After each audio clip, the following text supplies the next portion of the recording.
Europe 1, bonjour, les initiatives positives. Avec Jean Z, bonjour mon cher Jean. Bonjour Lionel, bonjour Ambline. Alors des innovations au quotidien, ce matin Bonjour. vous nous proposez d'être payé pour prendre le train. Qu'est-ce que c'est que cette histoire ? Ouais, alors je vais essayer d'être moins discret que mon Voilà, bonjour. c'est ça. Alors disons que la promesse c'est plutôt d'alléger le prix du billet de train, parfois très conséquent, une pensée pour les amoureux du rail, d'alléger donc le prix de ce billet de train SNCF en transportant des colis. C'est ce que propose la société WePost, fondée fin 2020 par Sophie Brett et Bruno Hammer, société originaire de Marseille. Il faut dire que nous utilisons de plus en plus la commande en ligne. Le train, je ne sais pas, mais on commande de plus en plus en ligne, ça c'est sûr. Chaque année, ce volume d'expédition augmente en moyenne de 15% en France, avec un boom effectivement des émissions de gaz à effet de serre qui accompagnent tout cela. Alors expliquez-nous Jean, quel est le principe de ce service ? Assez simple, mais il y a des prérequis. Déjà, il faut s'inscrire sur le site de WePost avec une copie de sa carte d'identité, c'est obligatoire. Vous allez par exemple de Paris en train pour aller voir la famille à Montpellier pour le week-end. On renseigne le site avec ces quelques informations, ainsi que le poids possible du colis. Les algorithmes de WePost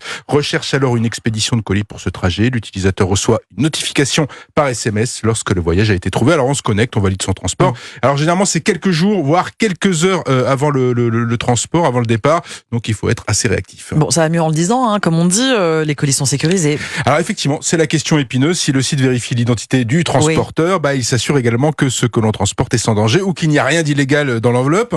Voilà, pour les colis de particuliers, le contenu doit être visible dans une enveloppe transparente ou ouvrable. Et pour les colis de e-commerçants, le contenu est garanti par déclaration du professionnel qui est répertorié. Assurance incluse, une fois que le voyageur a récupéré le colis grâce au code de validation, en point relais ou en main propre, il scanne le QR code de l'étiquette WePost pour indiquer sa récupération. Une fois arrivé au bon port, il fait la même chose et puis effectivement le destinataire récupère son colis et valide la bonne réception du dit colis. Alors dites-nous combien on peut espérer de rabais sur un trajet ? Alors tout dépendra du nombre de colis du nombre de kilomètres parcourus, la rapidité évidemment et la valeur du colis. Si c'est un bijou, on peut espérer 20 €.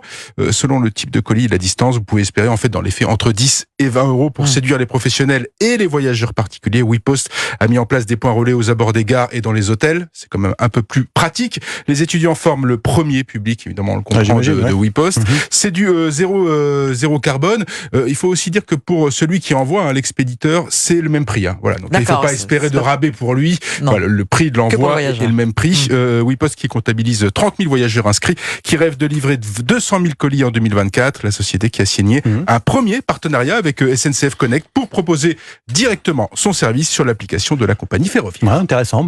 Comme toujours, c'est l'usage qui dira si c'est efficace ou pas, et exactement. si ça marche ou pas. Et puis il y a 10 ou 20 € à la clé quand même. Oui. C'est un petit rabais quand même sur un billet de train. Merci Jean Z.